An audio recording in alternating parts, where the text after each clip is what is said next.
dari perkara-perkara kebaikan, perkara-perkara yang mendatangkan keridhaan Allah dan cintai Rasulullah SAW.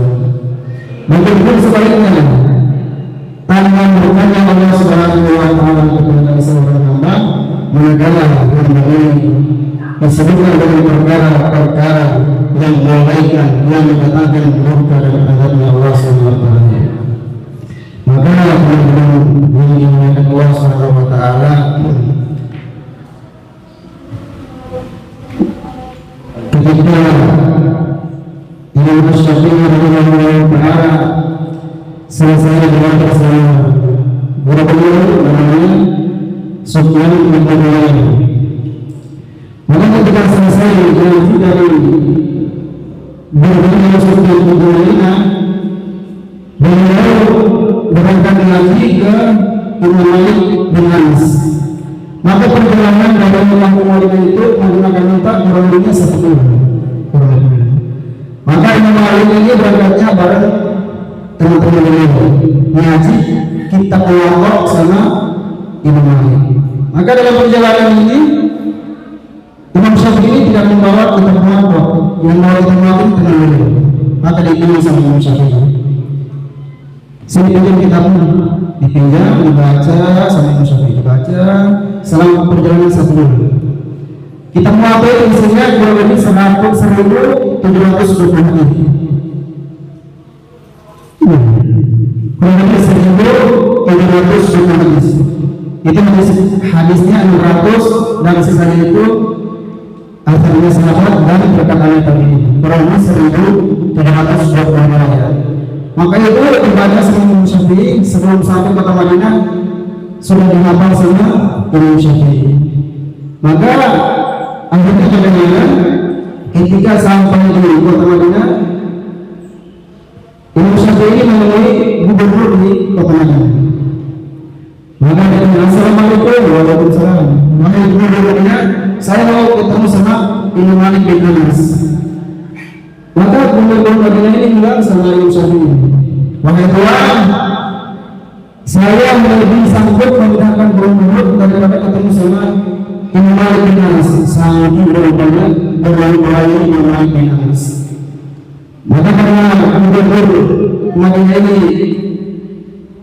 tidak sanggup ketemu sama Imam Malik, maka Imam Syafi'i langsung ketemu sama, langsung bertanya kepada Imam Malik.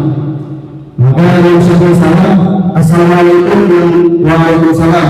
Dan keluar kepadanya Imam Malik bin Anas. Ada apa tuan? Ini saja Syafi'i mau ngomong sama Imam Malik. Maka kemudian tadi sama Malik, wahai Malik, ini ada tamu Imam Syafi'i. Kenapa? Mau ngomong sama jenengan? Boleh, boleh sama Syafi'i. Sudah baca kitab Muwatta. Dia terkecil itu dia kayaknya nyambung. Maka Imam Malik bilang sebelum Syafi'i, Pak Imam Syafi'i itu kata Imam Malik bin Anas, sebelum ngaji sama beliau, sebelum panjenengan ngaji sama beliau, katanya jangan baca dulu kitab Muwatta ini beliau. Maka Imam Syafi'i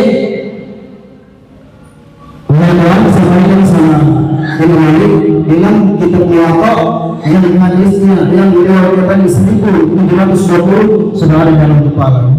Sudah dihafal sama Imam Syafi'i. Maka ketika pembantunya sampai dari Imam Malik atau pembantunya, kata Imam Syafi'i, kitab Muwatta yang lain sudah dihafal sama Imam Syafi'i. Maka Imam Malik ini sangat kagum dengan Imam Syafi'i. Maka singkat cerita selesai ngaji dari apa namanya dari Imam Malik. Imam Malik bilang sama Imam Syafi'i, Imam Syafi'i, kau orang hebat, bahkan kehebatanmu lebih besar. Maka ini saya kasihkan beberapa keping uang dirham. Kau berangkat ngaji sama Imam Ahmad Ibnu Hanbal. Imam Ahmad ini hafal 1 juta hadis. Imam Ahmad ini hafal 1 juta hadis. Maka Imam Syafi'i berangkat ngaji sama Imam Ahmad. Maka Ketika selesai ngaji dari Imam Ahmad, maka Imam Syafi'i pulang. Udah berpisah lama, bertahun-tahun, terdengar sama Imam Syafi'i, Imam Ahmad ini sakit. Nah, sebelum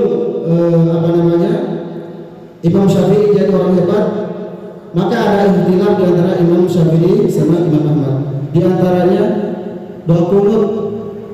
Kalau Imam Ahmad subuhnya nggak pakai kunut, Imam Syafi'i subuhnya pakai kunut. Maka karena ini guru, cinta sama guru, walaupun beda ikhtilaf masalah furu', ketika Imam Ahmad sakit didatangi sama Imam Syafi'i, disuapi. Ketika imam waktu itu sholat subuh, yang Imam Syafi'i. Imam Syafi'i pakai kunut, Imam Ahmad nggak pakai kunut. Maka teman-teman yang dimuliakan Allah Subhanahu wa taala, inilah kasih sayang, saling menyayangi antara sama ahli ilmu. Walaupun ada ikhtilaf masalah furu', tetap saling menyayangi.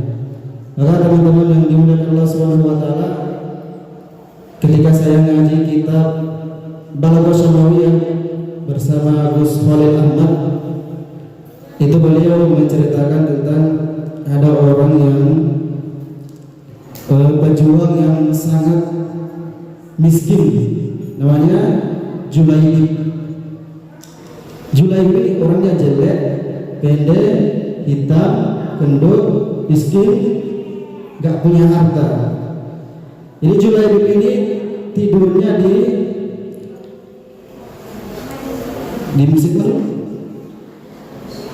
Masjid Nabawi, beratapkan atap Masjid Nabawi. Kadang-kadang juga beliau tidur di luar Masjid Nabawi, beratapkan langit, beralaskan tanah. Maka saking tidak terkenalnya Julaibib ini, ketika di majelisnya Rasulullah tanya, wahai sahabat, kenal gak ini? Maka sahabat lain bilang gak kenal, saking gak terkenalnya ini Julaibib ini. Maka Rasulullah bilang sama Julaibib, wahai Julaibib, hal anta tazawwaj? Ya Julaibib, kenapa kau gak nikah? Maka Julaibib ini kaget. Man yuzawwiz Julaibib? Siapa yang mau nikah dengan Julaibib ini? Orang jelek, hitam, gendut, pendek, gak punya duit, gak punya harta, jelas gak ada yang mau. Maka keesokan harinya ketemu Rasulullah, ditanya lagi, hal anta tazawwaj ya Julaibib? Kenapa kau gak nikah Julaibib? Ditanya lagi sampai ketiga kalinya ditanya, wahai Julaibib, kenapa kau gak nikah? Saya mau nikah, ini siapa yang mau sama saya Rasulullah? Saya ini jelek, saya gak punya apa-apa. Maka kata Rasulullah, kau datang ke sudut kota Madinah sana, di sana tinggal seorang wanita Ansor. Bilang sama bapak ibunya, saya yang suruh lamar anaknya. Maka akhirnya bagaimana? Julaibib datang ke rumah wanita Ansor tadi ini, bilang sama bapaknya, Pak, saya mau lamar anaknya jenengan. Ini Julaibib, maka bapaknya tadi kaget. Julaibib yang begitu jelek, miskin, gak punya harta, mau melamar anak Ansor yang ketika itu wanita Ansor itu wanita tercantik nomor 1 di kota Madinah. Yang melamar orang jelek, yang dilamar orang tercantik di seluruh nomor 1 di kota Madinah. Maka ibunya bilang sama Julaibib, wahai Julaibib, kalau seumpama anak saya ini sudah tua, saya kasihkan gak apa-apa, tapi ini masih muda, masih cantik, masih segar, masa dikasihkan ke kau? Udah jelek, hitam, gendut, miskin, gak punya harta. Nah, terus Julaibib bilang, ini perintah dari Rasulullah. Maka kata-kata perintah dari Rasulullah ini terdengar sama si putri tadi ini. Maka putri tadi ini keluar dari kamar, bilang sama ibu bapaknya, wahai ibu bapak, karena ini perintah Rasulullah, saya ridho dengan apa yang diperintahkan Rasulullah. Maka singkat cerita, Julaibib Sijalla ini nikah dengan si wanita Ansor, wanita tercantik nomor 1 di kota Madinah. Maka ketika sudah menikah, sedang bareng-bareng di kamar lagi ngobrol, tiba-tiba dengar suara, ya hayyallah hirkabi, wahai pasukan Allah berangkat.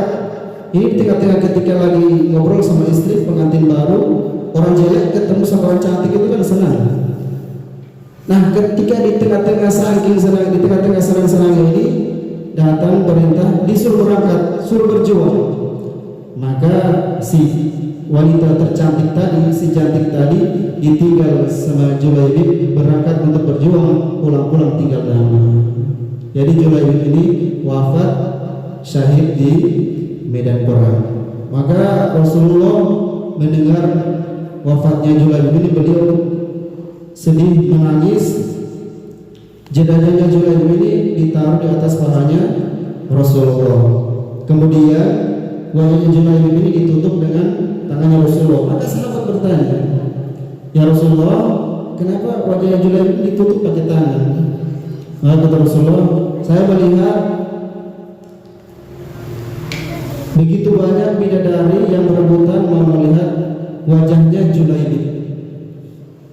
Maka saya tutupi wajah dia ini biar dia nggak melihat, biar dia ini nggak cemburu. Saya lihat istrinya pada berdatangan mau melihat wajahnya Julaibib. Ini orang yang semangat berjuang di dalam agama. Kalau orang itu sudah semangat berjuang, yang segar, yang cantik ditanggalkan demi dapat ridhonya Allah. Tapi kalau orang itu udah nggak semangat berjuang, walaupun ada penyemangat, nggak ada penyemangat, nggak mau berjuang juga.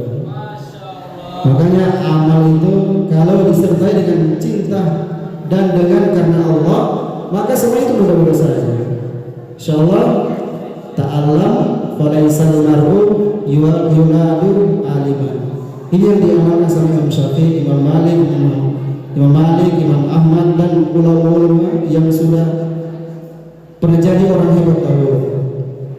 Ta'allam, belajarlah, falaisal mar'u, karena tidak ada orang itu yuladu aliman, dilahirkan dalam keadaan bisa, dilahirkan dalam keadaan pintar. Pak Jokowi itu gak akan jadi Jokowi kalau gak belajar. Ya enggak, Imam Syafi'i gak akan jadi Imam Syafi'i kalau nggak ngaji.